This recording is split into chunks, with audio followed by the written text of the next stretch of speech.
Everyone, this is me Ayushi and I welcome you to Scoreshala. वैसे तो ये वाली यूनिट हम पहले कर चुके हैं। इनफैक्ट इस यूनिट को हमने पूरी अच्छी तरीके से समझ लिया है, लेकिन अभी तक हमने इसका जो एनसीईआरटी वाला वर्जन है वो नहीं देखा था। तो इस वीडियो में हम इस चैप्टर को पूरा पढ़ेंगे एक बार दोबारा से एनसीईआरटी वाले वर्जन से, ठीक है। क्योंकि बहुत से बच्चे ऐसे सोचते होंगे कि हमारी एनसीईआरटी की बुक्स में तो ये सब चीज़ें नहीं हैं जो भी मैम पढ़ा रही हैं, या फिर हम जो पढ़ रहे हैं वो तो बहुत डिटेल में है, लेकिन एनसीईआरटी की बुक्स में तो बहुत ही कम है। तो आप लोगों को बिल्कुल टेंशन नहीं लेनी है, आपके एग्जाम में इन्हीं चीज़ों के बीच में से क्वेश्चंस पुट अप होते हैं, ठीक है। जो हमने एक्स्ट्रा किया है वो बिल्कुल एक्स्ट्रा नहीं है, क्योंकि क्वेश्चंस आपके वहीं से पुट होंगे। एनसीईआरटी में क्या है कि हमारा जो कंटेंट है वो थोड़ा सा कम रहता है ना। पर ऐसा कुछ भी नहीं है, हर चैप्टर को अपन एनसीईआरटी की थ्रू भी पढ़ेंगे और जो हमारा दूसरा मेथड चल रहा है उसके थ्रू भी हम पढ़ेंगे। क्लियर? अभी हम एनसीईआरटी के थ्रू इस चैप्टर को कंप्लीट करते हैं, एक बार स्टार्ट तो करते हैं। ओके, तो अ सिंपल इकोनॉमी क्या होती है? Simple economy, think of any society. आप किसी भी सोसाइटी के बारे में सोचिए एक बार। People in the society need many goods and services in their everyday life, including food, clothing, shelter, transport facilities like roads, railways, postal services, and various other services like that of teachers and doctors. Okay, so एक society में जितने भी लोग रहते हैं उनको बहुत से ऐसे गुड्स और बहुत से ऐसी सर्विसेज की उनको जरूरत पड़ती रहती है, ठीक है। ये सारे गुड्स यहाँ पे बता रखे हैं, सारी सर्विसेज जैसे टीचर की सर्विस हो गई, डॉक्टर की सर्विस हो गई, है ना। Okay, so next is, in fact, the list of goods and services that any individual need is so large that no individual in society to begin with has all the things she needs. अब देखो, हम अगर society के अंदर देखें तो हर individual की जो इच्छाएं होती है, जो डिज़ायर होती है, वो इतनी ज़्यादा होती हैं कि कहीं ना कहीं अपन ये कह सकते हैं कि मतलब ऐसा शायद ही कोई ऐसा व्यक्ति होगा जिसकी सभी इच्छाएं पूरी हुई होंगी, है ना, या हो सकती हैं, क्योंकि ये पॉसिबल ही नहीं है, right. So in fact the list of goods and services that any individual need is so large that no individual in society to begin with has all the things she needs. Okay, every individual has some amount of only a few of all goods and services that she would like to use. तो हर individual के पास में कुछ ना कुछ थोड़ा बहुत amount होता है ना। जो भी गुड्स एंड सर्विसेज जो भी एक इंडिविजुअल को चाहिए होती है उसका एक कुछ ही अमाउंट हर इंडिविजुअल के पास में होता है। Okay, A family farm may own a plot of land. Some grains, farming implements, maybe a pair of bullocks and the labor services of the family members. अब जैसे एक फैमिली फार्म है, ठीक है, उसके अंदर एक लैंड है, ठीक है, वहाँ पे कुछ जैसे फसल उगा लेते हैं वो लोग वहाँ पे, या कुछ जैसे फार्मिंग इम्प्लीमेंट्स कर देते हैं वहाँ पे, है ना। जैसे मे बी उनके पास में कोई एक पेयर ऑफ बुलॉक्स होगा, है ना, या फिर लेबर सर्विसेज होगी फैमिली मेंबर्स की, ठीक है। अब weaver may have some yarn, some cotton and other instrument required for weaving cloth. अब जैसे एक कोई वीवर है, उसके पास में क्लॉथ को वीव करने के लिए, अब कह सकते हैं हम अपन की कुछ उसके पास में यार्न मतलब जो थ्रेड्स होते हैं ना वो होंगे, ठीक है। कॉटन के कुछ मतलब कॉटन से यार्न बनाने के कुछ ना कुछ ऐसे इंस्ट्रूमेंट्स होंगे। जैसे अब टीचर है in local school has the skills required to impart education to the students. Some others in the society may not have any resource excepting their own labour services. अब बहुत से लोग ऐसे हैं जिनके पास में ये सब चीजें हैं, और बहुत से ऐसे लोग हैं जिनके पास में लेबर अपनी सर्विस के अलावा और कुछ भी नहीं है ना। So each of these decision making units can produce some goods or services. अब ये जितनी भी यूनिट्स हैं, है ना, जितनी भी डिसीजन मेकिंग ये यूनिट्स है जिनके बारे में हमने बात करी, जो फार्मर है, वीवर है, टीचर है, ये कुछ ना कुछ यहाँ पे गुड्स या फिर कुछ ना कुछ सर्विसेज यहाँ पे प्रोड्यूस कर रही हैं, ठीक है, by using the resources that it had and use part of the produce to obtain the many other goods and services which is needed. अब ये किसी ना किसी रिसोर्सेज के हेल्प से कुछ ना कुछ यहाँ पे प्रोड्यूस कर रही है, राइट। जैसे यहाँ पे जो फार्मर है वो लैंड हमारा क्या है, एक तरीके का रिसोर्स है, इसको यूज कर रहा है ना। वीवर जो है वो यहाँ पे कॉटन को एज अ रिसोर्स यूज कर रहा है, कुछ ना कुछ यहाँ पे प्रोड्यूस कर रहा है। टीचर सर्विसेज दे रही हैं, है ना। तो इस तरीके से ये सभी लोग यहाँ पे क्या कर रहे हैं, रिसोर्सेस को यूज करके गुड्स एंड सर्विसेज यहाँ पे प्रोड्यूस कर रहे हैं, right. For example the family farm can produce corn. अब जैसे एग्जाम्पल के तौर पे ये जो फैमिली फार्म है उसके अंदर हम कॉर्न उगा सकते हैं, है ना। Use part of the produce for consumption purpose and produce clothing, housing and various services in exchange for rest of the produce. So यहाँ पे कुछ पोर्शन वो खुद के कंजम्पशन के लिए रख लेंगे, ठीक है, एंड प्रोक्योर क्लोथिंग, और अपने लिए हो सकता है कि वो देकर, मतलब इन कॉर्न को देकर के अपने लिए कपड़े यहाँ पे खरीद सकें, housing and various services in exchange for the rest of the produce. Similarly, the weaver can get the goods and services that she wants in exchange for cloth she produces in her yarn. ठीक है, अब जैसे Weaver है तो वो जैसे जैसे cloth को यहाँ पे प्रोड्यूस करिए तो वो क्लॉथ देकर के कुछ और गुड्स अपने मतलब ले सकती हैं किसी से. The teacher can earn some money by teaching students. अब जो टीचर है वो बच्चों को पढ़ा करके कुछ पैसे कमा सकती हैं, है ना, in the school and use money for obtaining the goods and services, और उस पैसे से वो goods and services खरीद सकती हैं that she wants. The laborer also can try to fulfill her needs by using whatever money she can earn. जो यहाँ पे लेबरर्स हैं वो क्या कर सकती हैं, वो अपनी जो भी ज़रूरतें हैं उनको फुलफिल कर सकती हैं. ठीक है, the labourer also can try to fulfil, यहाँ पे जो लेबरर हैं वो भी अपनी इच्छाओं को फुलफिल करनी मतलब कर सकती हैं, है ना, उनकी जो ज़रूरतें हैं उसको फुलफिल कर सकती हैं. कैसे? Using what ever money she can earn, जो भी पैसा वो कमा सकती हैं उससे, by working for someone else. अब यहाँ पे जो लेबर हमने देखा था जिसके पास में कुछ भी काम नहीं था, वो इनमें से किसी के यहाँ पे भी काम करके, इनमें से किसी को भी असिस्ट करके अपने लिए मनी यहाँ पे अर्न कर सकती हैं, और फिर उस मनी से वो गुड्स एंड सर्विसेज भी अर्न कर सकती हैं. Right, each individual can thus use her resource to fulfil her needs. तो यहाँ पे हर इंडिविजुअल जो है ना, वो क्या कर रहा है, यहाँ पे रिसोर्सेस को यूज कर रहा है अपनी जरूरतों को पूरा करने के लिए. It goes without saying that no individual has unlimited resources compare to her needs. It goes without saying that no individual has unlimited resources. अब यहाँ पे हम ये चीज कह सकते हैं कि किसी भी इंडिविजुअल के पास में अनलिमिटेड रिसोर्सेज नहीं होते हैं, है ना, कंपेयर टू हर नीड्स. ठीक है, अगर हम नीड्स से कंपेयर करें, जरूरतों से कंपेयर करें, तो किसी के भी पास में अनलिमिटेड रिसोर्सेज नहीं होते हैं. The amount of corn that the family farm can produce is limited by the amount of resources it has. अब जो फैमिली थी जिन्होंने कॉर्न प्रोड्यूस करे, है ना, फार्म फैमिली जो थी जिन्होंने कॉर्न प्रोड्यूस करे, अब इन्होंने जब अपना प्रोडक्शन किया है, लिमिटेड अमाउंट का प्रोडक्शन किया है ना, the amount of corn that the family farm can produce is limited by the amount of resources it has. जितना इनके पास में रिसोर्सेज होगा उससे इन्होंने लिमिटेड अमाउंट का ही कॉर्न प्रोड्यूस किया होगा, and hence the amount of different goods and services that it can procure in exchange of corn is also limited. अब ये कॉर्न के बदले में जो गुड्स एंड सर्विसेज ये लोग प्रोक्योर कर सकते हैं, खरीद सकते हैं, वो भी लिमिटेड है. Right, as a result the family is forced to make a choice. अब यहाँ पे फैमिली क्या करेगी, यहाँ पे एक चॉइस डेवलप करेगी, है ना, between the goods and the services that are available. क्योंकि अब यहाँ पे जो प्रोडक्शन हुआ है वो लिमिटेड है. अगर रिसोर्सेज, जो भी रिसोर्सेज उनके पास में अवेलेबल थे, उन रिसोर्सेज को यूज करके यहाँ पे लिमिटेड प्रोडक्शन उन्होंने प्रोड्यूस किया है. राइट, अब इस लिमिटेड प्रोडक्शन से क्या करेंगे, अपने कंजम्पशन के लिए भी इसको यूज कर लिया, जो बचा उससे इन्होंने एक्सचेंज करके खुद के लिए क्लोथिंग, शेल्टर वगैरह जो भी इनको जरूरत थी वो कर लिया. ठीक है, अब यहाँ पे ये चीज बोली गई है क्योंकि ये लिमिटेड है, इसलिए अब यहाँ पे जो हमारा फार्मर है उसके लिए यहाँ पे एक चॉइस क्रिएट होगी, है ना, कि या तो, है ना, यहाँ या तो ये फार्मर इन कॉर्न को गुड्स परचेज करने में यूज कर ले या फिर सर्विसेज परचेज करने में यूज कर ले. So as a result the family is forced to make a choice between different goods and services that are available. It can have more of a goods और services only by giving up some amount of other goods or services. समझ रहे हो, यहाँ पे जो goods and services जिस तरीके से यहाँ पे इनके पास में होंगे, it can have more of goods and services. ठीक है, ज्यादा गुड्स एंड सर्विसेज हो सकते हैं सिर्फ only by giving up some amount of other goods.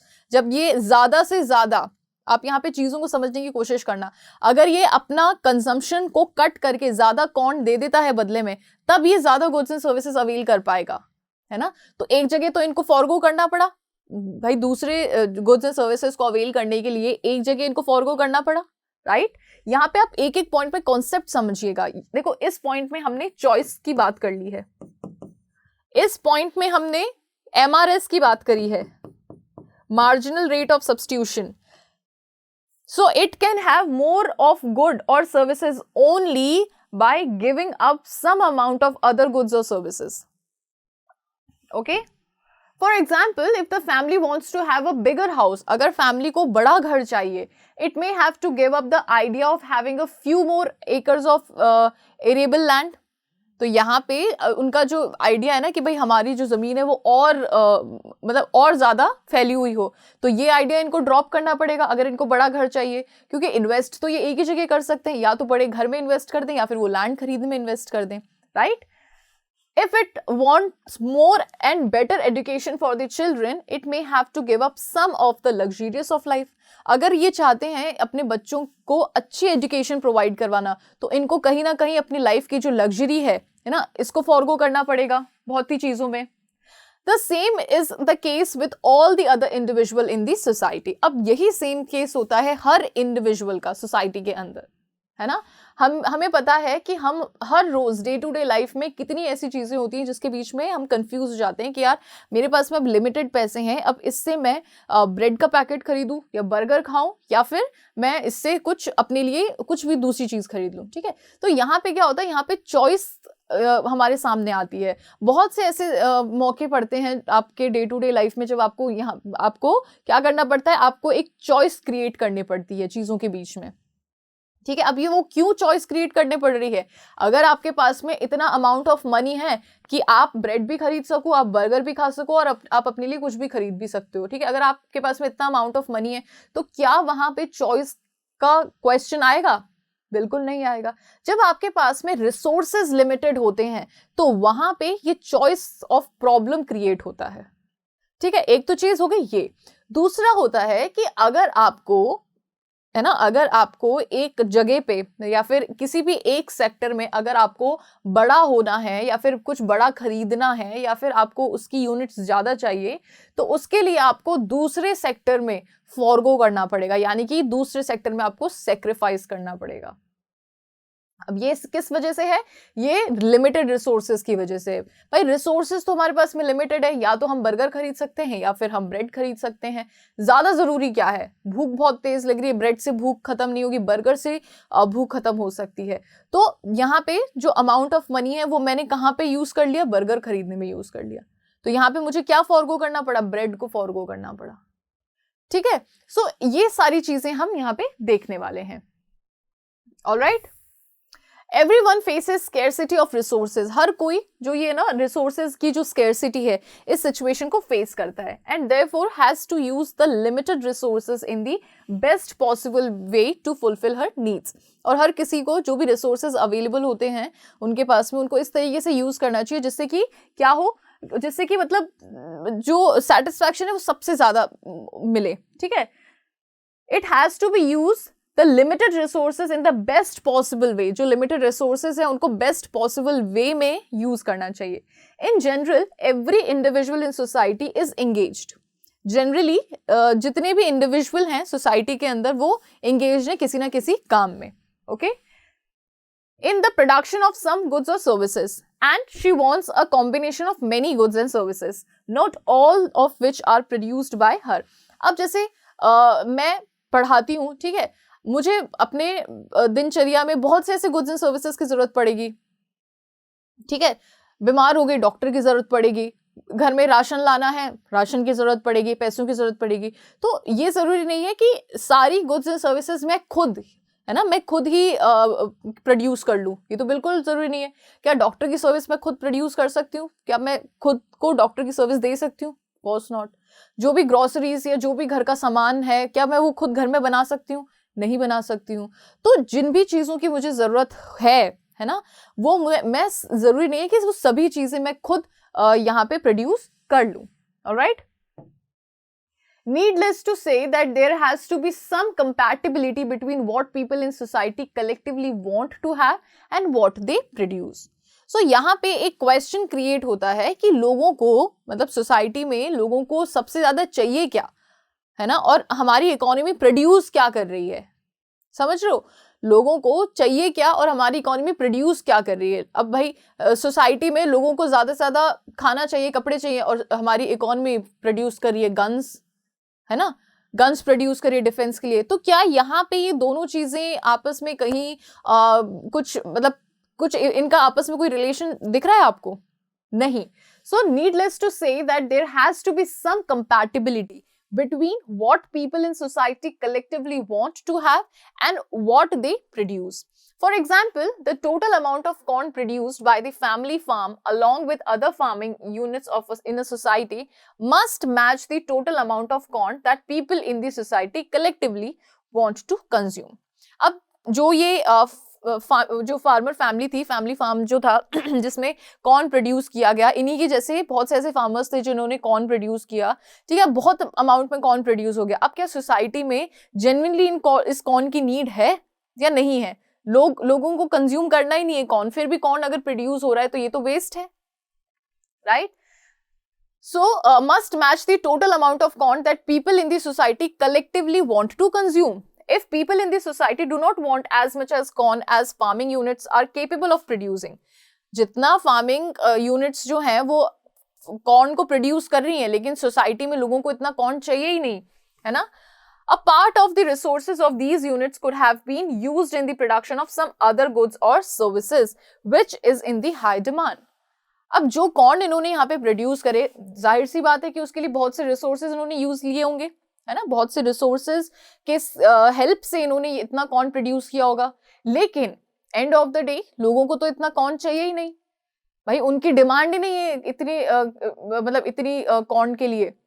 तो अगर ये रिसोर्सेज किसी ऐसे गुड में यूज किए जाते जो कि जिसके लिए लोगों की सच में डिमांड है, कोई ऐसा जैसे मान लीजिए वीट में अगर यूज किए जाते जो कि लोग ऑलरेडी मतलब लोग जेन्युइनली जिसकी डिमांड करते हैं, तो हो सकता था कि यहाँ पे वो चीज थोड़ा सा ज्यादा बेहतर रहती इकोनॉमी के लिए, राइट?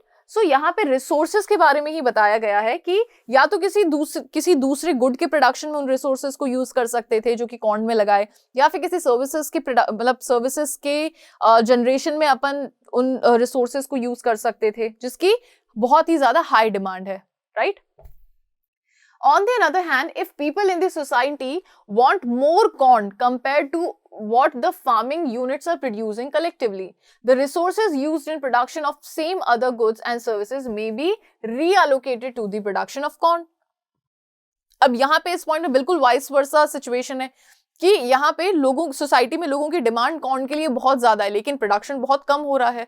तो यहाँ पे क्या हो सकता है कि जो दूसरी जगह जो भी गुड्स एंड सर्विसेज में जो भी रिसोर्सेज यूज हो रहे हैं उनको हम यहाँ पे सब्स्टिट्यूट कर सकते हैं, right? Similar is the case with all the other goods and services. अब यही केस होता है सभी तरीके के गुड्स एंड सर्विसेज में. Just as the resources of an individual are scarce, जैसे इंडिविजुअल के लिए रिसोर्सेज स्केयर हैं, वैसे ही the resources of the society are also scarce. वैसे ही सोसाइटी के लिए जो रिसोर्सेज हैं वो भी बहुत ज्यादा स्केयर हैं in comparison to what people in the society might collectively want. अगर हम कंपेयर करें कि भाई हमारे सोसाइटी में लोगों को कितनी जरूरत है ना, इससे अगर हम कंपेयर करें तो हमारे जो रिसोर्सेज हैं वो बहुत ही ज्यादा स्केयर हैं, मतलब बहुत ही ज्यादा कम है. Clear? Now, the scarce resources of the society have to be allotted properly in the production of different goods and services.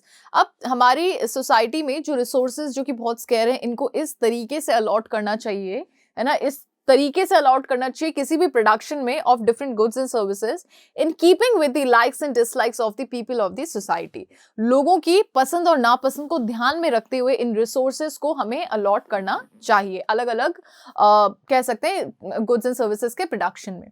जैसे सपोज करो हमारी सोसाइटी में लोग बिल्कुल भी कॉर्न को पसंद नहीं कर रहे हैं ना, कॉर्न की बिल्कुल डिमांड नहीं कर रहे हैं, तो क्या हमारे स्केयर रिसोर्सेज को कॉर्न के प्रोडक्शन में इंडल्ज करना क्या यहाँ पे ये वाइज डिसीजन होगा? बिल्कुल नहीं. इसकी जगह पे हम उस सेक्टर में या उस सर्विस में या उस गुड्स के प्रोडक्शन में हम इन रिसोर्सेज को लगा सकते हैं जो कि जिसको लोग जेन्युइनली डिमांड कर रहे हैं, right? Any allocation of resources of the society would result in the production of a particular combination of different goods and services. अब देखो क्या होता है, जैसे ही हम resources को allocate करते हैं ना सोसाइटी के अंदर, सोसाइटी के जो भी रिसोर्सेज है जब हम उसे एलोकेट करते हैं, it would result in the production of a particular combination of different goods and services. उससे क्या होता है कि हम अलग अलग तरीके के गुड्स एंड सर्विसेज प्रोड्यूस कर पाते हैं. जब हम सोसाइटी के लाइक्स डिसलाइक्स के बारे में जब हम सोचते हैं तो हम अलग अलग तरीके के गुड्स एंड सर्विसेज प्रोड्यूस कर पाते हैं. The goods and services thus produced will have to be distributed among the individual of the society.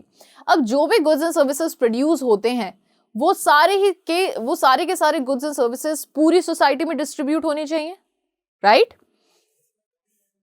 The allocation of limited resources and the distribution of the final mix of goods and services are two of the basic economic problem faced by the society. अब ये दो बहुत ही basic economic problem हैं, ठीक है, जो कि हर society face करती है. सबसे पहली कि आप अपने रिसोर्सेज कहाँ पे अलोकेट करोगे, और दूसरी कि आपके जो भी फाइनल गुड्स एंड सर्विसेज हैं, है ना, वो आप किस तरीके से सोसाइटी में डिस्ट्रीब्यूट करोगे, है ना. सो एक बार इस पॉइंट को वापस से देखते हैं. द गुड्स एंड सर्विसेज दस produced will have to be distributed among the individual of the society. The allocation of limited resources and the distribution of final mix of goods and services are two of the basic economic problems faced by the society. In reality, any economy is much more complex compared to the societies discussed above. ठीक है, reality में क्या होता है कि कोई भी economy बहुत ज़्यादा कॉम्प्लेक्स होती है. जो अभी अपने डिस्कस किया ना, ये तो आप ये देख लो कि इससे न जाने कितने गुना ज़्यादा कॉम्प्लेक्स होती है. In the light of what we have learned about the society, let us now discuss the fundamental concern of the discipline of economics, some of which we shall study throughout this book. अब कुछ ऐसी चीज़ें हैं जो भी अभी तक हमने पढ़ा है ना, इस इंट्रोडक्शन में बहुत सी ऐसी चीज़ें होंगी जो कि हम आगे जिनके ऊपर आगे एक सेपरेट चैप्टर्स होंगे, ठीक है, और जो कि आपको आगे बहुत काम आने वाला है. ठीक है, तो अभी तक हमने जो भी पढ़ा इससे तो बहुत ज़्यादा ही हमारी इकोनॉमी बेयर करती है. ठीक है, और ऐसी बहुत सी प्रॉब्लम है जो कि इकोनॉमी फेस करती है. एक एक करके हम सारी ही प्रॉब्लम्स को पढ़ने वाले हैं. Clear? Now central problems of an economy. अब इकोनॉमी की सेंट्रल प्रॉब्लम्स कौन कौन सी होती हैं? So production, exchange and consumption of goods and services are among the basic economic activities of life. अगर हम economic activities की बात करें, है ना, बेसिक इकोनॉमिक एक्टिविटीज की अगर हम बात करें तो कौन सी होती है? Production, exchange and consumption. Production होता है, फिर हम एक्सचेंज करते हैं, फिर हम उसे कंज्यूम करते हैं, ठीक है, of goods and services. In the course of these basic economic activities, every society has to face scarcity of resources, and it is the scarcity of resources that gives rise to the problem of choice. अब इन तीनों ही जितनी भी हमारी economic activities होती है, इन सभी के अंदर हमें क्या चीज़ देखने को मिलती है? हमें स्कैरसिटी देखने को मिलती है रिसोर्सेज की. जब हम प्रोडक्शन कर रहे हैं उसमें भी स्कैरसिटी, एक्सचेंज हो रहा है स्कैरसिटी, कंजम्पशन हो रहा है स्कैरसिटी रिसोर्सेज की. ठीक है, तो सभी इकोनॉमिक एक्टिविटीज़ में हमारे रिसोर्सेज की जो स्कैरसिटी देखने को मिलती है, और स्कैरसिटी की वजह से क्या यहाँ पे क्रिएट होता है? प्रॉब्लम ऑफ चॉइस यहाँ पे क्रिएट होती है. ठीक है, scarcity of resources that give rise to the problem of choice. The scarce resources of an economy have competing uses. अब जो हमारे स्कैर रिसोर्सेज हैं इकोनॉमी के, इसके बहुत से यूजेस हैं. जैसे लैंड है तो लैंड के बहुत से यूजेस हैं. आप वहाँ पे फार्मिंग, मतलब आप वहाँ पे खेती बाड़ी कर सकते हो, वहाँ पे अपना घर बना सकते हो, वहाँ पे आप कोई फैक्ट्री इस्टेब्लिश कर सकते हो, उस लैंड को आप पूरा तैयार कर सकते हो. आपके जो भी कह सकते हैं गाय या जो भी आपके बकरी जो कोई भी हैं उनको आप ग्रेज कर सकते हो वहाँ पे, है ना, उनको उनका चारा वगैरह जो भी होता है वो आप वहाँ पे डेवलप कर सकते हो. सो एक रिसोर्स, लेकिन उसके कितने अल्टरनेटिव यूज होते हैं, right? In other words, every society has to decide on how to use its scarce resources. तो हर सोसाइटी को ये चीज़ पता होनी चाहिए कि वो अपने इन scarce resources को किस तरीके से optimally use करे. The problem of an economy are very often summarized as follows. अब पूरी इकोनॉमी की जो प्रॉब्लम्स हैं उसको पूरा समराइज कर दिया गया है. ठीक है, what is produced and in what quantity. सबसे पहली चीज़ है कि क्या प्रोड्यूस होना चाहिए और कितनी क्वांटिटी में प्रोड्यूस होना चाहिए. ठीक है, so every society must decide on how much of each of the many possible goods and services it will produce. मतलब हर सोसाइटी को ये चीज़ डिसाइड करनी चाहिए कि जो भी गुड्स एंड सर्विसेज प्रोड्यूस हो रही है वो कितनी होनी चाहिए, है ना. Whether to produce more of food, क्या हमें खाना प्रोड्यूस करना चाहिए, क्लोथिंग प्रोड्यूस ज़्यादा करनी चाहिए, हाउसिंग प्रोड्यूस ज़्यादा करनी चाहिए, या फिर लग्जरी गुड्स हमें ज़्यादा प्रोड्यूस करनी चाहिए.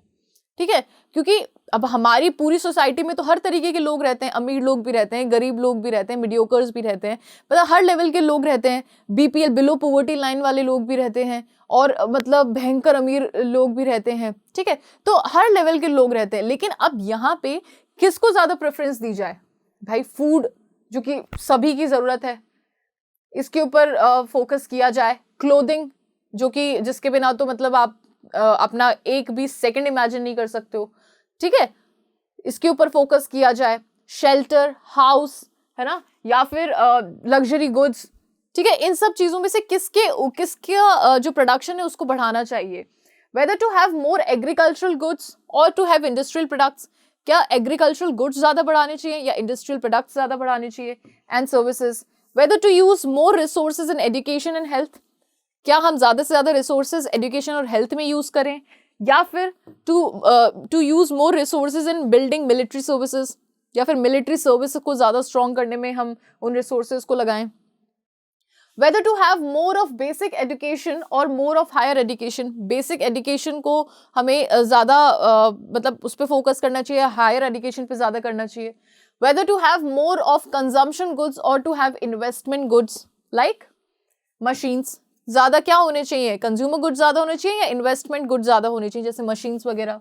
Which will boost production and consumption tomorrow, जो कि कल मतलब आने वाले टाइम में हमारे कंजम्पशन और प्रोडक्शन को बूस्ट करेगा, ठीक है। तो ये सभी चीजें हमारे मतलब एक तरीके से क्वेश्चन बन के सामने आती हैं। फिर next is how are these goods produce. अब ये जो भी गुड्स हम यहाँ पे तय करते हैं कि भाई चलो ठीक है, हमने यहाँ पे तय कर लिया हमारे स्केयर रिसोर्सेज को ध्यान में रखते हुए कि हम इन पर्टिकुलर गुड्स का प्रोडक्शन करने वाले हैं, ठीक है। अब यहाँ पे क्वेश्चन आता है कि चलो ठीक है, अब अपन ने ये चीज तो डिसाइड कर ली कि हम किन किन गुड्स का प्रोडक्शन करने वाले हैं, लेकिन अब यहाँ पे क्वेश्चन आता है कि प्रोडक्शन करें कैसे, कौन सी टेक्निक यहाँ पे यूज की जाए जिससे कि हमारा आउटपुट ज्यादा आए, हमारा इनपुट जो है उसकी कॉस्ट कम हो, लेकिन यहाँ पे आउटपुट हमारा ज्यादा आए, सोसाइटी में इक्वालिटी बनी रहे, राइट।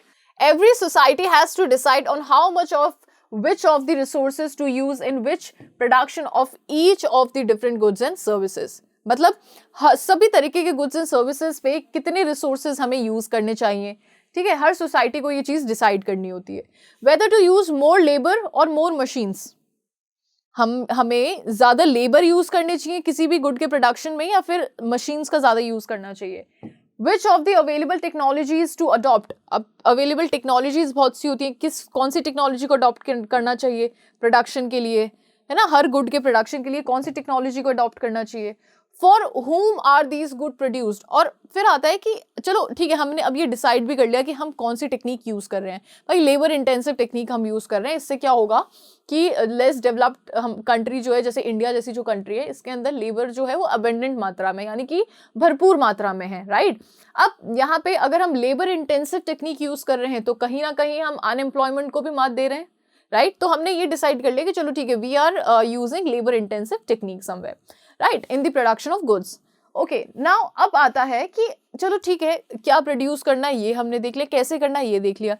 अब क्वेश्चन तीसरा ये डेवलप होता है कि भाई ये जो गुड्स हम प्रोड्यूस कर रहे हैं ये किसके लिए कर रहे हैं। सोसाइटी में तो बहुत से तरीके के लोग हैं, है ना, अंबानी अडानी भी हैं, फिर उनसे नीचे वाले हैं, फिर उनसे नीचे वाले हैं, फिर जो थोड़े से रिचर टाइप के लोग हैं, ओके, फिर उसके बाद में थोड़े मीडियम लेवल के लोग हैं, फिर थोड़े पुअर टाइप के लोग हैं, फिर बिलो पुअर्टी लाइन वाले लोग हैं। तो हम जो ये गुड्स एंड सर्विसेज जो प्रोड्यूस कर रहे हैं वो सोसाइटी के किस सेक्शन के लिए कर रहे हैं, for whom to produce is the next problem.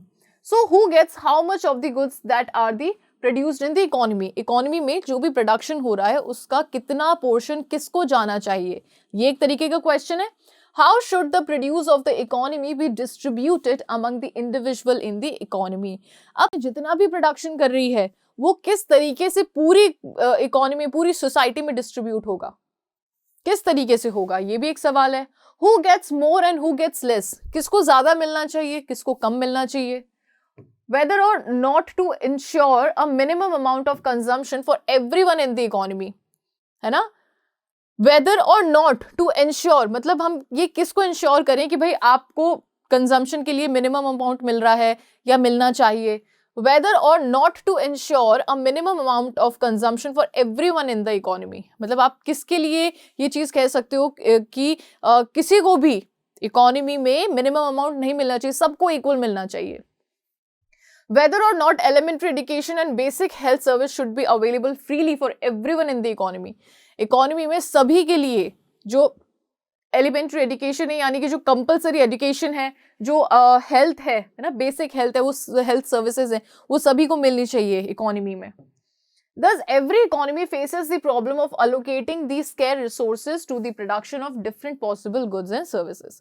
तो लास्ट में हम ये चीज कह सकते हैं, मतलब हम जिस कंक्लूजन पे आए हैं वो ये है कि मोस्टली सभी इकोनॉमी यही प्रॉब्लम फेस करती है कि रिसोर्सेज तो स्केयर हैं, यानी कि रिसोर्सेज तो हैं लिमिटेड, लेकिन यहाँ पे अलग अलग गुड्स एंड सर्विसेज को प्रोड्यूस करने के लिए हमें इन रिसोर्सेज को यूज करना है ना, और इस तरीके से करना है कि जो हमारा प्रोडक्शन हो वो भी बहुत अच्छी तरीके से हो, right. So goods and service end of distributing the produced goods and services among the individual with in the economy. Produce करने के बाद में हमें यह भी देखना है कि हमने जो प्रोड्यूस किया है वो इकोनॉमी में सबके पास में इक्वली पहुंचे, correct. The allocation of scarce resources and the distribution of final goods and services are the central problem of an economy. हमारे जो स्केयर रिसोर्सेज है उसको हम किस तरीके से अलोकेट करें, है ना, और फिर अलोकेट चलो करने के बाद में जो भी फाइनल गुड्स एंड सर्विसेज होते हैं उसका डिस्ट्रीब्यूशन इकोनॉमी में हम किस तरीके से करें, ये बहुत बड़ी सेंट्रल प्रॉब्लम है इकोनॉमी की। Okay, what to produce, how to produce and for whom to produce, ये तीनों ही चीजें आपको ध्यान रखनी है। क्या प्रोड्यूस करना चाहिए, हमारे जो स्केयर रिसोर्सेज है उनको यूज करके, है ना, किस गुड्स एंड सर्विसेज पे हमें हमारे रिसोर्सेज को कह सकते हैं कि ज़्यादा यूज़ करना चाहिए, ठीक है। हाउ टू प्रोड्यूस, कौन सी टेक्निक हमें यूज़ करनी चाहिए, and for whom to produce, और सोसाइटी के किस सेक्शन के लिए हमें प्रोडक्शन करना चाहिए, ठीक है। ये तीन जो क्वेश्चन है बेसिकली ये आपके सेंट्रल प्रॉब्लम बन के सामने आते हैं। If all the resources are used in the production of corn, अगर सभी resources corn के production में use कर लिए जाएं, the maximum amount of corn that can be produced is 4 units। तो जो maximum amount of corn है, suppose करो वो 4 units है। And if all resources are used in the production of cotton, अगर वही सारे resources हम cotton के production में लगा दें, तो जो amount यहाँ पे जो निकल के आता है, जो output होगा वो होगा 10 units of cotton can be produce, ठीक है। सो यहाँ पे कॉर्न कितना प्रोड्यूस हुआ, 4 यूनिट्स, कॉटन कितनी प्रोड्यूस हुई, 10 units. Now the economy can also produce 1 unit of corn and 9 unit of cotton. अब यहाँ पे इकोनॉमी क्या कर सकती है, 1 unit of corn and 9 units of cotton produce कर सकती है यहाँ पे, है ना, या फिर 2 units of corn and 7 units of cotton यहाँ पे प्रोड्यूस कर सकती है इकोनॉमी, या फिर 3 units of corn and 4 units of cotton यहाँ पे प्रोड्यूस कर सकती है। सो कुल मिलाकर के यहाँ पे हम रिसोर्सेज को इस तरीके से अलोकेट करें कि प्रोडक्शन दोनों का हो, लेकिन जिसकी ज़्यादा डिमांड है, जिस गुड की ज़्यादा डिमांड है उसके अंदर हम रिसोर्सेज थोड़ा ज़्यादा लगा दें। There can be many other possibilities। अब ऐसे बहुत से ऐसे कॉम्बिनेशंस हो सकते हैं। The figure illustrate the production possibility of the economy। अब यहाँ पे अपन एक डायग्राम देखेंगे जो कि आपका प्रोडक्शन पॉसिबिलिटी कर्व होता है ना, प्रोडक्शन पॉसिबिलिटीज होती हैं इकोनॉमी की।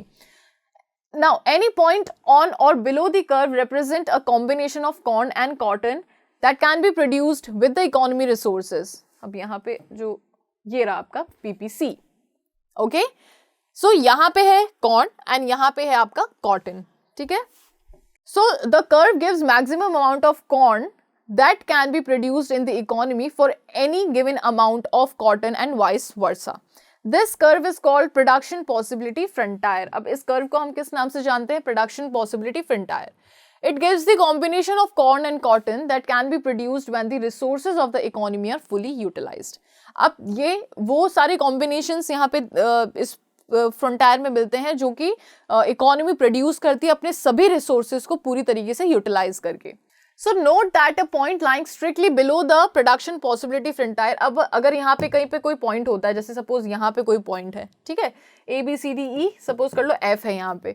सो note that a point lying strictly below the PPF production possibility frontier, ये क्या रिप्रेजेंट करता है? A combination of corn and cotton. Suppose ये आपका कॉटन है और ये आपका कॉर्न है, ठीक है। Now it represents the combination of corn and cotton that will be produced when all or some of the resources are either unemployed। अब ये वाला जो पॉइंट है, F वाला पॉइंट, अब यहाँ पे क्या है कि सभी रिसोर्सेज पूरी तरीके से यूटिलाइज नहीं किए गए हैं। जो भी पॉइंट्स आपको इस लाइन पे दिख रहे हैं ABCDE, इस लाइन पे आपके सभी जो रिसोर्सेज हैं वो फुली एम्प्लॉयड हैं, ठीक है, और फुली यूटिलाइज्ड हैं। लेकिन इस पॉइंट पे हो सकता है कि आपके कुछ रिसोर्सेज अंडर एम्प्लॉयड हो, या फिर अंडर यूटिलाइज्ड हो, या फिर मतलब इन वेस्टफुल फैशन, या फिर यूं ही इसको यहाँ पे जो आपके रिसोर्सेज उनको वेस्ट कर दिया है। If more of scarce resources are used in the production of corn, अगर ज़्यादा से ज़्यादा जो scarce resources है वो corn के production में अगर हम use कर लें, तो less resources will be available for production of cotton, तो हमारे लिए बहुत कम resources रह जाएंगे cotton के लिए। Therefore, if we want to have more of one of the goods, तो यही चीज़ है कि अगर हमें एक good की ज़्यादा ज़रूरत है, we will have less of the other good, तो हमें दूसरा good कम करना पड़ेगा, right? अगर हमें यहाँ पे cotton बढ़ाना है ना, अगर हमें यहाँ पे कॉटन बढ़ाना है तो कहीं ना कहीं हमको क्या करना पड़ेगा? हमें कॉर्न कम करना पड़ेगा, है ना। तो ऐसे ही होता है, okay. Thus there is always a cost of having a little more, तो कुछ भी थोड़ा सा ज्यादा बढ़ाने के लिए भी एक कुछ कॉस्ट होती है, ठीक है। तो थोड़ा सा बढ़ाने के लिए there is a cost, so there is always a cost of having a little more of one good in terms of the amount of the other goods that has to be foregone। अब एक good की unit को बढ़ाने के लिए कुछ cost होती है, वो कॉस्ट क्या होती है? दूसरे गुड का फोरगोन, ठीक है। This is known as opportunity cost. अब इसको हम किस नाम से जानते हैं? अपॉर्चुनिटी कॉस्ट के नाम से इसको हम जानते हैं, ठीक है। Of an additional unit of goods, every economy has to choose one of the many possibilities that it has। अब हर इकोनॉमी को यहाँ पे ऐसी बहुत सी पॉसिबिलिटीज चूज करनी पड़ती है। In another words, one of the central problem of the economy is to choose from one of the many production possibilities। अब ये भी एक इकोनॉमी की प्रॉब्लम है कि यहाँ पे चूज करना पड़ता है कि इतनी सारी प्रोडक्शन पॉसिबिलिटीज हैं, अब इनमें से कौन सी प्रोडक्शन पॉसिबिलिटीज को इकोनॉमी चूज करेगी। तो ये भी एक तरीके की क्या कह सकते हैं अपन, यहाँ पे सेंट्रल प्रॉब्लम की तरह देखा जाता है, okay. Organisation of economic activities. अब ये जो इकोनॉमिक एक्टिविटीज होती हैं इनकी कौन कौन सी ऑर्गेनाइजेशंस होती हैं? So basic problems can be solved either by the free interaction of the individual pursuing their own objectives as is done in the market और in the planned manner by some central authority like the government. So अब यहाँ पे जो ये basic problems है, या तो इनको हम इस तरीके से सॉल्व कर सकते हैं कि भाई जो भी इंडिविजुअल है वो अपना मतलब इंटरेक्शन के थ्रू अपना जो भी कह सकते हैं पॉइंट ऑफ व्यू है वो बता दें, है ना। Interaction of the individual pursuing their own objectives, वो अपने ऑब्जेक्टिव्स बता दें as it is done in the market, जो कि जैसा कि मार्केट में किया जाता है, और in the planned manner by some central authority, या फिर हम इसको किसी प्लान्ड तरीके से कर दें, है ना, जो कि जैसे कोई सेंट्रल अथॉरिटी की हेल्प से या फिर किसी गवर्नमेंट की हेल्प से, ठीक है। सो जो बेसिक प्रॉब्लम्स हैं ये दो तरीके से हम इसे सॉल्व कर सकते हैं, या तो नॉर्मली इंडिविजुअल इसको इंटरैक्ट कर लें जैसे मार्केट में करते हैं, है ना, ऑब्जेक्टिव्स के बारे में इंटरैक्ट कर लें, या फिर यहाँ पे प्लान तरीके से इसको करें central authority like the government. तो सेंट्रली प्लान्ड इकोनॉमी क्या होती है इसको हम समझते हैं पहले। So in a centrally planned economy the government और the central authority plans all the important activities in the economy. जब हम बात करते हैं सेंट्रली प्लान्ड इकोनॉमी की, तो इसके अंदर गवर्नमेंट के ऊपर सारा कंट्रोल होता है। जितने भी प्लान्स बनाने होते हैं, जो भी ऑब्जेक्टिव्स बनाने होते हैं, इन पे वर्क करना होता है, कंट्रोल रखना होता है, सारा काम किसका होता है यहाँ पे? गवर्नमेंट का, ठीक है। सो द गवर्नमेंट और the central authority plans all the important activities in the economy. all important decisions regarding production, exchange and consumption of goods and services are made by the government. अब यहाँ पे जितने भी important decisions होते हैं, जैसे production से related, exchange से related, consumption से related, ये सारे ही decisions कौन देता है, कौन बनाता है? Government. Okay? The central authority may try to achieve a particular allocation of resources. अब ये जो central authority होती है, ये हो सकता है ये जो रिसोर्सेज को अलोकेट करने का जो इनका मैनर होता है ना, उसको उसको ये अचीव कर पाए. तो try to achieve a particular allocation of resources and consequent distribution of the final combination of goods and services. यानी कि जो हमारी प्रॉब्लम है ना कि हम किस तरीके से हमारे जो स्केयर रिसोर्सेज हैं उनको अलोकेट करें और फिर बाद में जो फाइनल गुड्स एंड सर्विसेज हैं उनको डिस्ट्रीब्यूट करें. तो हो सकता है कि ये जो सेंट्रल अथॉरिटी है ये इस पर वर्क करें, है ना, which is thought to be desirable for society as a whole. लेकिन यहाँ पे ये इनका थॉट क्या रहता है? पूरी सोसाइटी को एज अ होल ये देखते हैं.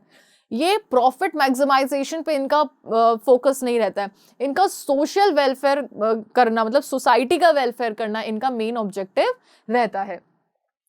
For example, if it is found that a good or service which is very important for the prosperity and well-being of the economy, अगर इनको लगता है कि ये काम है ना, ये गुड या ये कोई भी सर्विस हमारी इकोनॉमी के वेलबींग के लिए बहुत ज़्यादा इंपॉर्टेंट है, जैसे कि एजुकेशन हो गया या हेल्थ सर्विस हो गया, ठीक है, so it is not produced in adequate amount by the individual. अब ऐसी कोई सर्विस इंडिविजुअल तो इसे प्रोड्यूस कर नहीं पाएगा, right?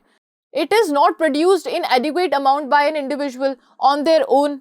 The government might try to induce individuals to produce adequate amount of such good or services. अब यहाँ पे गवर्नमेंट एक इम्पॉर्टेंट रोल प्ले करती है. अब गवर्नमेंट इन सभी ज़रूरी चीज़ों को क्या करती है? एडुकेट अमाउंट में प्रोड्यूस करती है ना. Alternatively the government may itself decide to produce the goods और सर्विसेज इन द क्वेश्चन. अब यहाँ पे गवर्नमेंट खुद, लास्ट में यही हम कहेंगे कि गवर्नमेंट यहाँ पे खुद डिसाइड करती है कि किन चीज़ों का, किन गुड्स का, किन सर्विसेज का यहाँ पे प्रोडक्शन होना चाहिए. ओके.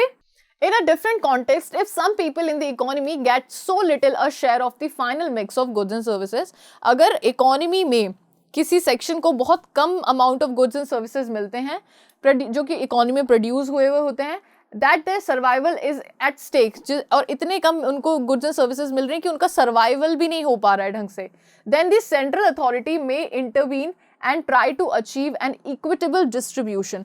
तब जो हमारी सेंट्रल अथॉरिटी है, जो हमारी गवर्नमेंट है, तब यहाँ पे ये इंटरवीन करती है, एक तरीके से इंटरफेयर करती है और कहीं ना कहीं एक ऐसा इक्विटेबल डिस्ट्रीब्यूशन होता है गुड्स एंड सर्विसेज का, जिससे कि जो लोग भी सफ़र कर रहे हैं वो आगे सफ़र ना करें.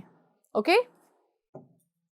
Now, next is the market economy. Market economy क्या होती है, इसको समझते हैं. So, in contrast to a centrally planned economy, in a market economy, all economic activities are organized through the market. अब जैसे centrally planned economy में सभी तरीके के decision government के ऊपर थे, वैसे ये market economy में जितने भी economic activities होती हैं, वो कौन organize करता है? Market खुद इसे organize करता है.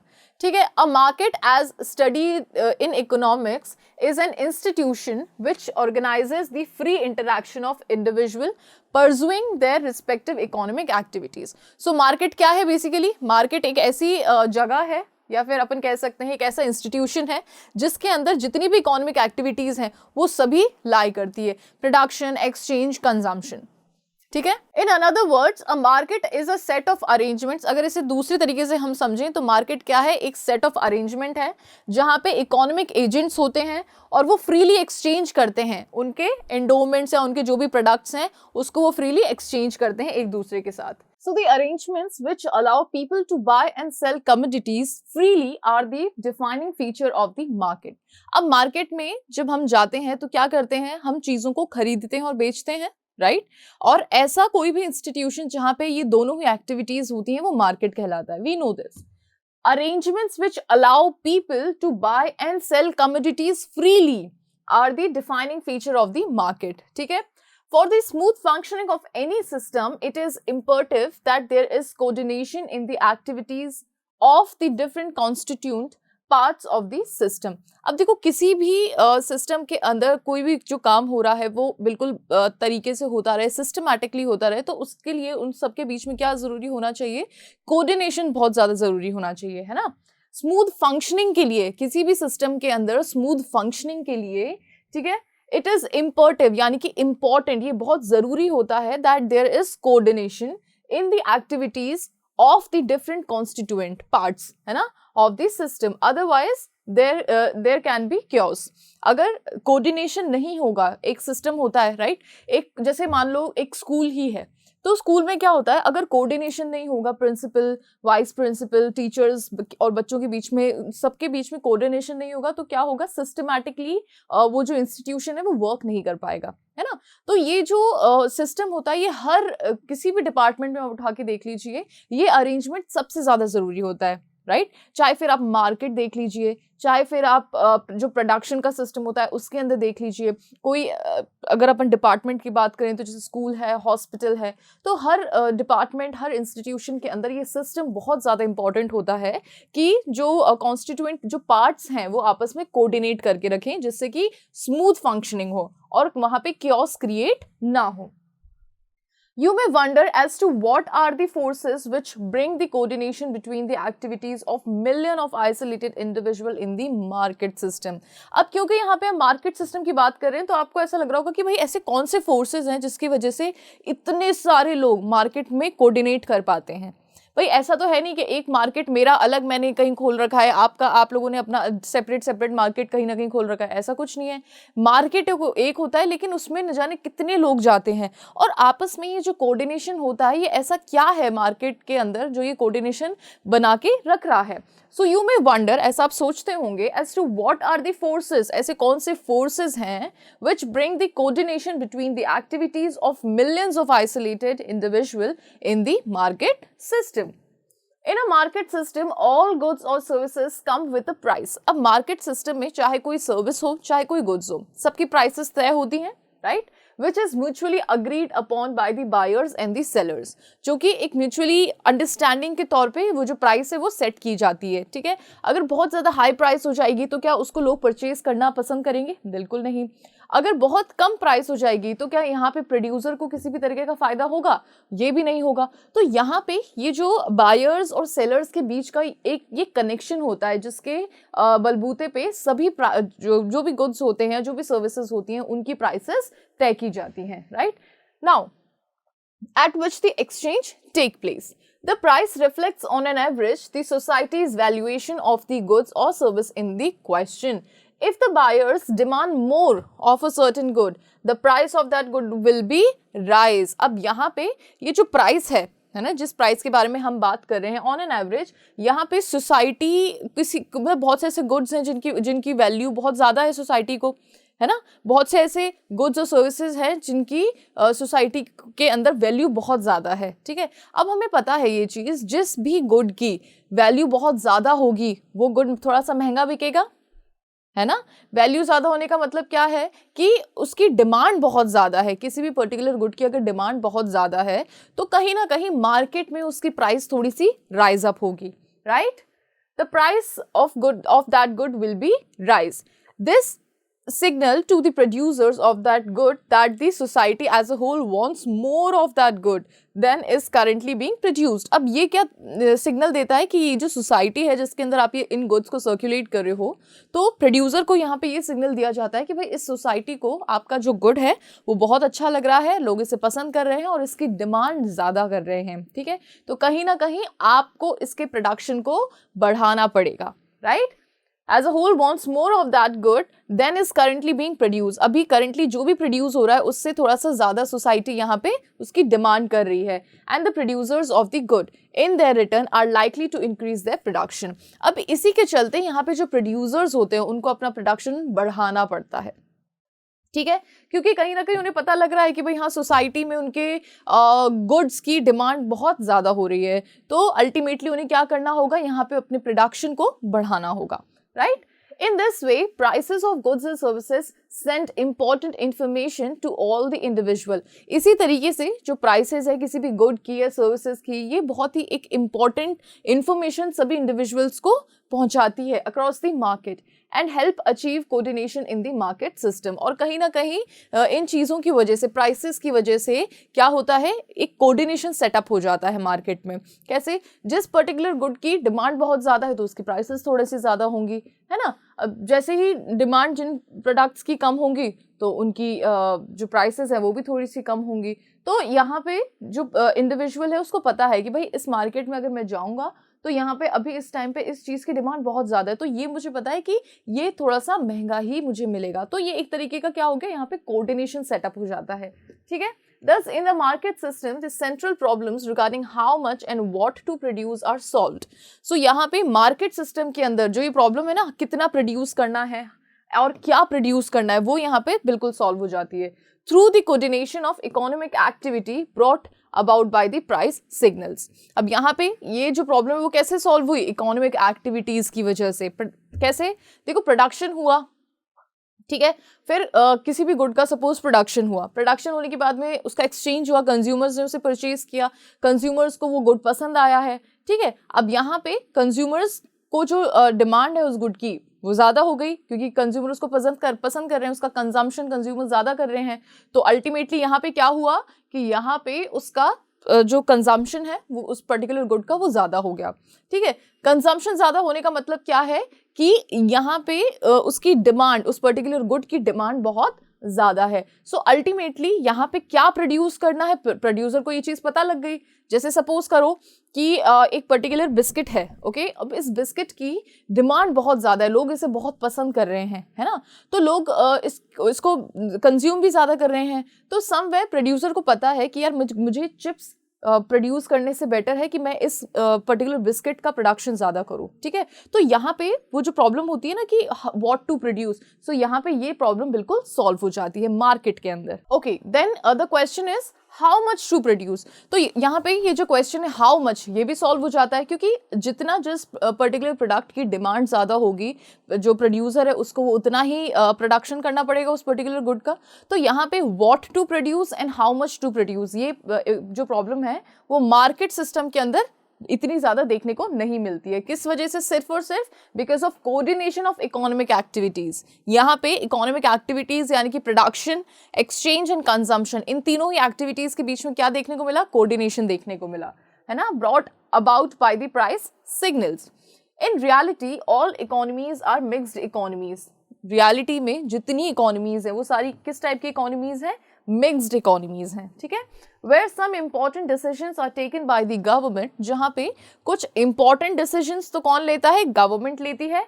And economic activities are by and large conducted through the market, ठीक है। और यहाँ पे जो इकोनॉमिक एक्टिविटीज हैं वो उसको कौन कंडक्ट करता है? मार्केट खुद इसे कंडक्ट करता है, ठीक है। सो मिक्स्ड इकोनॉमी कौन सी इकोनॉमी होती है? जिसके अंदर दोनों ही यहाँ पे पार्टिसिपेट करते हैं, private as well as public. So government यहाँ पे मेजर रोल प्ले करती है और फिर जो दूसरे जितने भी तरीके के रोल हैं वो यहाँ पे मार्केट प्ले करता है, ठीक है। सो जो डिसीजन मेकिंग है वो गवर्नमेंट के थ्रू होती है और जो इकोनॉमिक एक्टिविटीज़ है वो किसके थ्रू कंडक्ट की जाती है? मार्केट के थ्रू कंडक्ट की जाती है। The only difference is in terms of the extent of the role of the government in deciding the course of economic activities. अब यहाँ पे डिफरेंस सिर्फ इतना है कि गवर्नमेंट ये डिसाइड करती है कि आप किस तरीके की इकोनॉमिक एक्टिविटीज़ यहाँ पे मतलब कंटिन्यू रखोगे।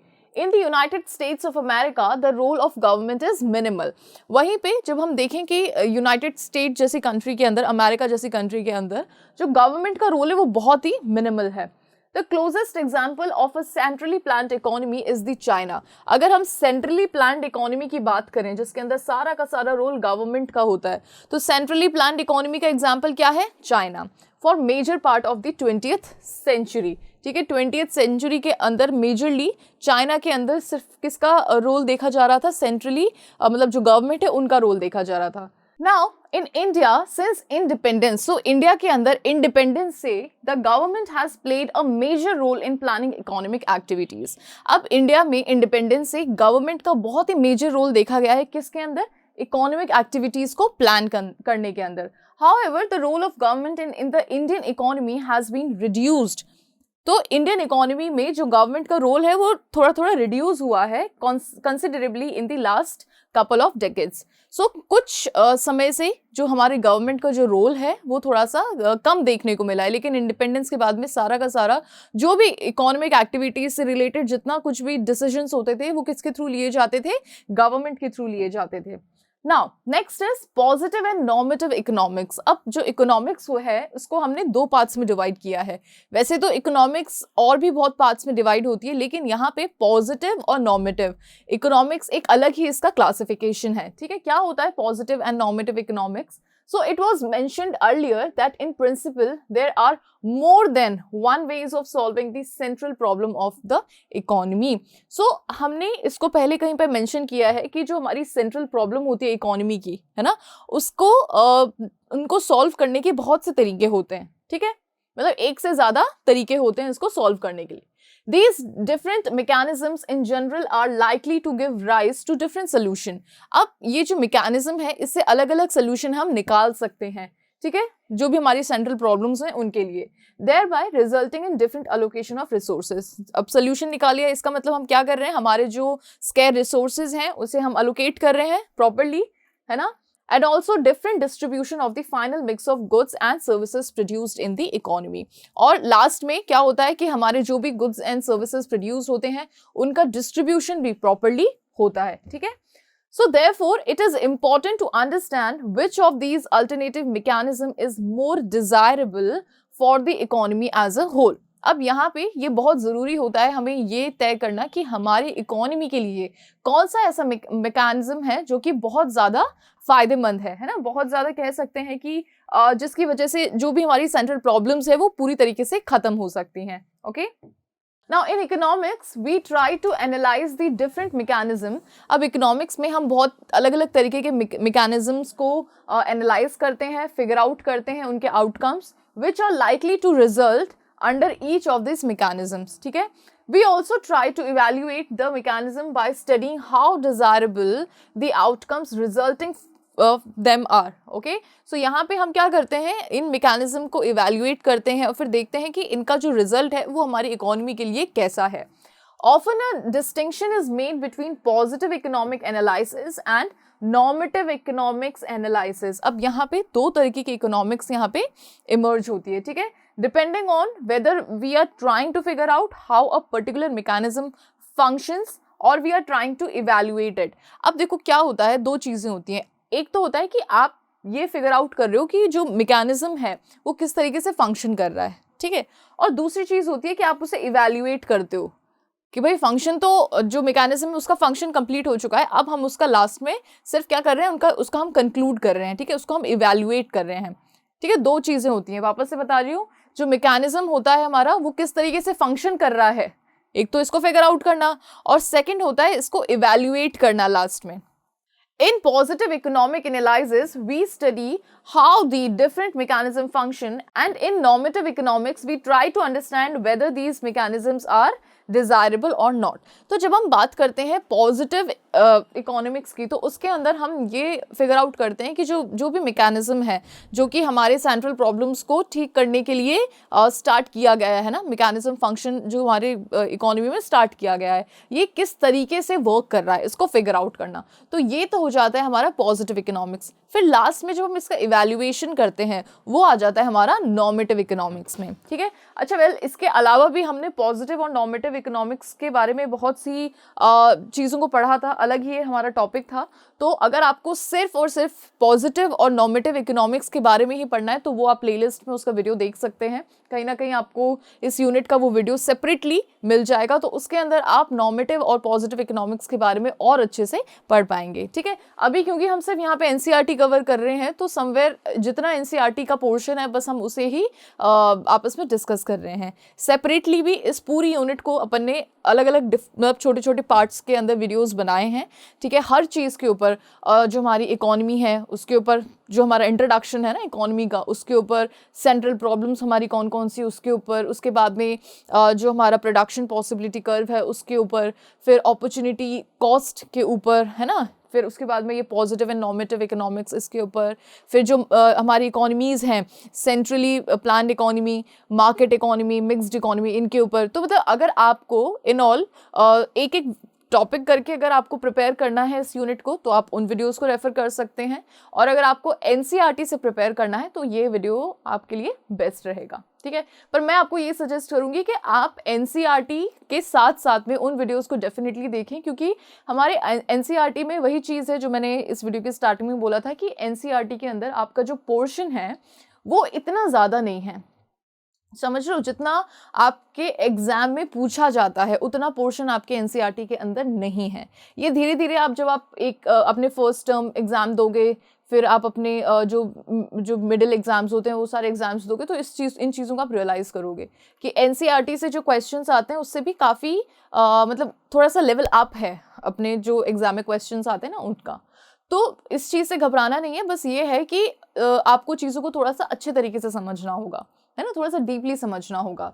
सो ऑप्शंस आपके पास में दोनों हैं, आप एनसीईआरटी भी कवर कर सकते हैं और साथ में हर एक सिंगल टॉपिक के ऊपर भी जो वीडियो बने हुए हैं उनको भी आप रेफर कर सकते हैं, right. Now however, this distinction between positive and normative economics analysis is not a very sharp one. The positive and the normative issues involved in the study of the central economic problems are very closely related to each other. अब जो हमारे positive और normative issues हैं, है ना, centrally economic problem के अंदर जो जिनको हम study करते हैं, तो ये आपस में बहुत ही closely related हैं एक दूसरे से, ठीक है। And a proper understanding of one is not possible in isolation to the other. और ऐसा माना जाता है कि एक के साथ में दूसरा कहीं ना कहीं लिंक्ड अप है। अलग से अगर हम बात करें सिर्फ पॉजिटिव इकोनॉमिक्स की तो उससे काम नहीं बनेगा, अगर हम सिर्फ बात करें नॉर्मेटिव इकोनॉमिक्स की तो उससे भी काम नहीं बनेगा।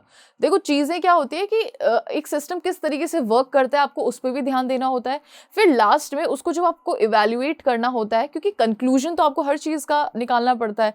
अब जैसे गवर्नमेंट कोई प्रोग्राम लागू करती है ना, तो वो प्रोग्राम किस तरीके से वर्क कर रहा है, ठीक है, किन किन स्टेट्स में लग चुका है और हर स्टेट से क्या रिस्पॉन्स आ रहा है, रेस्पॉन्स हम लास्ट में इवैल्यूएट करते हैं, ठीक है, कि भाई नेक्स्ट ईयर भी हमें इसको अपग्रेड करना चाहिए या नहीं करना चाहिए, ठीक है। तो ये हो जाता है आपका इवैल्यूएशन, और बाकी इसको पूरा देखना, इस प्रोग्राम को पूरा देखना कि हाँ भाई कहाँ से क्या रिस्पॉन्स आ रहा है, ये सब आपका क्या हो जाता है, जो आपका फंक्शनिंग को आप मतलब आपके मैकेनिज्म फंक्शन को आप क्या कर रहे हो, फिगर आउट कर रहे हो। तो पॉजिटिव एंड नॉर्मेटिव भी कहीं ना कहीं ऐसी ही दो चीजें हैं, ठीक है। Okay, now micro economics and macro economics. अब माइक्रो, हाँ इसके बारे इसकी इन टॉपिक्स के ऊपर भी अपन ने एक डिफरेंट वीडियो बना रखा है। यहाँ पे तो बहुत ही छोटे से में आपको समझा दिया गया है आपके एनसीईआरटी के अंदर, तो इसको भी एक बार अपन रिवाइज कर लेते हैं। वेल देखो माइक्रो इकोनॉमिक्स क्या होता है, देखो नाम से ही आपको पता लग रहा है माइक्रो। माइक्रो मीन्स क्या होता है, स्मॉल, ठीक है। और वहीं जब हम देखते हैं दूसरी टर्म विच इज मैक्रो, तो मैक्रो मतलब होता है लार्ज, ठीक है, इतना पहले आपको ध्यान देना है। फिर उसके बाद में माइक्रो इकोनॉमिक्स के अंदर हम जो भी हमारी प्रॉब्लम्स होती हैं, इश्यूज जो होते हैं, है ना, इनको हम पढ़ते हैं एक छोटे पैमाने पे, यानी कि जैसे इंडिविजुअल के बारे में देख लिया हमने, इंडिविजुअल प्रॉब्लम हो गया, इंडिविजुअल प्रोडक्शन, इंडिविजुअल कंजम्पशन, है ना, इंडिविजुअल को ही हम यहाँ पे एम्फेसाइज करते हैं, या किसी छोटी फर्म के बारे में हमने बात कर लिया, ठीक है। वहीं हम जब मैक्रो इकोनॉमिक्स के बारे में बात करते हैं तो इसके अंदर हम पूरी इकोनॉमी को एज अ होल देखते हैं, ठीक है। पूरी इकोनॉमी का प्रोडक्शन, पूरी इकोनॉमी की पॉवर्टी, पूरी इकोनॉमी का कंजम्पशन, पूरी इकोनॉमी में डिमांड एक पर्टिकुलर गुड की, सप्लाई उस पर्टिकुलर गुड की, ठीक है, एम्प्लॉयमेंट लेवल पूरी इकोनॉमी का, मतलब सारा जो कुछ भी हमारे इंडिकेटर्स होते हैं उन सभी को हम एक बड़े स्केल पे यहाँ पे मेजर करते हैं इन मैक्रो इकोनॉमिक्स। वहीं माइक्रो इकोनॉमिक्स में उन्हीं पैरामीटर्स को हम स्मॉल स्केल पे मेजर करते हैं। क्लियर, इसको अब थोड़ा सा देखते हैं। So traditionally, the subject matter of economics has been studied under two broad branches. अब economics को दो branches में distribute किया गया है, एक है microeconomics and the second one is macroeconomics. So in microeconomics, we study the behavior of individual economic agent. So microeconomics में हम behavior किसका study करते हैं, individual economic agent का, in the markets of different goods and services. ठीक है, and try to figure out how prices and quantities of goods and services are determined.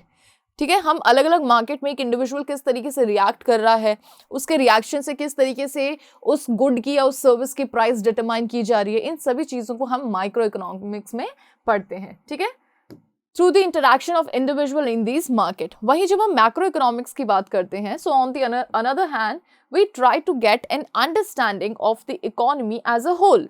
अब यहाँ पे हम पूरी इकोनॉमी की अंडरस्टैंडिंग को थोड़ा सा समझने की कोशिश करते हैं by focusing our attention on aggregate measures. Aggregate मतलब क्या होता है? टोटल।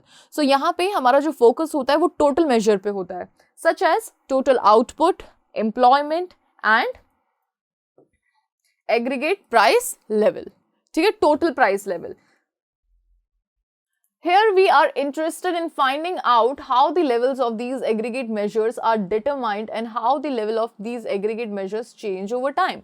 अब यहाँ पे हम हमारे इस क्लास में स्टैंडर्ड में हम इन चीज़ों को पढ़ेंगे कि गुड्स का टोटल किस तरीके से हम यहाँ पे टोटल प्राइस क्या होनी चाहिए इस पर्टिकुलर गुड की, वो देखते हैं, है ना। एग्रीगेट मेजर यहाँ पे हम देखते हैं कि किस तरीके से यहाँ पे एग्रीगेट मेजर डिटरमाइन किया जाता है। ठीक है, और यहाँ पे कैसे इस एग्रीगेट मेजर को ओवर टाइम चेंज किया जाता है। Clear? Some of the important questions that are studied in microeconomics are as follows. अब यहाँ पे macroeconomics के अंदर हम किन चीज़ों के बारे में बात करते हैं उसको एक बार देखते हैं। What is the level of total output in the economy? पूरी इकोनॉमी में टोटल लेवल ऑफ आउटपुट कितना है, ये इसके बारे में हम बात करते हैं। How is the total output determined? अब टोटल आउटपुट किस तरीके से डिटरमाइन किया गया है, इसके बारे में हम बात करते हैं। How does the total output grow over time? कुछ मतलब ओवर टाइम जो टोटल आउटपुट है उसको किस तरीके से बढ़ाया जाए। Are the resources of the economy, example labour, fully employed? क्या हमारी इकोनॉमी में जो रिसोर्स है लेबर सपोज, तो क्या ये पूरी तरीके से एम्प्लॉयड है? What are the reason behind the unemployment of resources? अब अनएम्प्लॉयमेंट के पीछे के रीजंस क्या क्या हैं? ठीक है, सो यहाँ पे आप देख रहे हो कि हम पूरी इकोनॉमी को एज अ होल यहाँ पे हम बात कर रहे हैं। Clear? Why do price rise? जो प्राइसेस है वो बढ़ती क्यों है? Thus, instead of studying the different markets as is done in microeconomics, in macroeconomics we try to study behavior of aggregate. So देखो, जैसे microeconomics के अंदर हम क्या करते हैं, हम डिफरेंट मार्केट्स को स्टडी करते हैं, राइट? वैसे ही मैक्रो इकोनॉमिक्स में हम बिहेवियर को स्टडी करते हैं, बिहेवियर ऑफ एग्रीगेट और मैक्रो मेजर्स। ठीक है, बड़े पैमाने पे हम जो मेजर्स हैं उनको हम स्टडी करते हैं of the performance of the economy.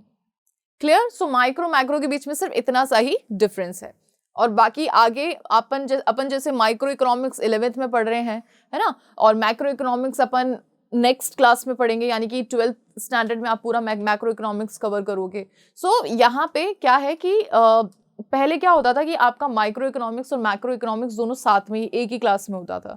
ठीक है, लेकिन अब ये थोड़ा सा चेंज हो गया है और माइक्रो तो कर दिया है 11th में और मैक्रो कर दिया है 12th में। तो अभी अपन को तो सिर्फ इस साल तो सिर्फ माइक्रो इकोनॉमिक्स पे फोकस करना है, बाकी मैक्रो इकोनॉमिक्स भी बहुत इंटरेस्टिंग सब्जेक्ट है अपने आप में, और मतलब बहुत सी ऐसी चीज़ें हैं जो कि बिल्कुल कभी ऐसी सुनी नहीं होती हैं और वो भी पढ़ने को मिलती है, तो बहुत मज़ा आता है उन चीज़ों को पढ़ने में। ओके, वेल अभी आई होप कि ये पूरा चैप्टर आपको अच्छे से समझ में आया होगा। आपका फर्स्ट चैप्टर जो है माइक्रो इकोनॉमिक्स का क्लास 11th का, बहुत ही ईजी सा चैप्टर है, कुछ भी इसमें हार्ड नहीं है, कुछ बेसिक चीज़ें हैं जो कि आपको इस चैप्टर में ध्यान रखने वाली हैं। ठीक है, अब आप लोगों को क्या करना है, जैसे हमने आज ये फर्स्ट चैप्टर कंप्लीट किया है, तो वैसे ही आपको एक नोटबुक मेंटेन करनी है, उसके अंदर फर्स्ट चैप्टर की हेडिंग डालनी है और पॉइंट वाइज अपन ने किन किन टॉपिक्स को पढ़ा है वो वहाँ पे मेंशन करने हैं। ठीक है, और वही टॉपिक्स आपको अलग से भी कवर करने हैं, जो हमारे दूसरे वीडियोज हैं, जो सेपरेट वीडियोज हैं, वही उन टॉपिक्स को आपको वहाँ से भी कवर करना है। और इस तरीके से आप NCERT एज वेल एज जो आपके सेपरेट वीडियोस हैं, दोनों ही जगह से आप अपने पूरे इस फर्स्ट चैप्टर को कंप्लीट कर दोगे। ठीक है, इस चैप्टर के कुछ क्वेश्चंस भी हम आगे देखेंगे। बाकी आई होप कि आज का ये जो वीडियो है वो ये आपको अच्छा लगा होगा। अगर आज का ये वीडियो आपको अच्छा लगा है तो इस वीडियो को लाइक ज़रूर करना, चैनल को सब्सक्राइब ज़रूर करना। आप अपने फ्रेंड्स के साथ में भी इस वीडियो को शेयर कर सकते हैं और बेल आइकन को प्रेस करना बिल्कुल मत भूलना, क्योंकि आपके इकोनॉमिक्स का जो सेकंड चैप्टर है NCERT के अंदर वो हम नेक्स्ट वीडियो से स्टार्ट करेंगे। So thank you so much.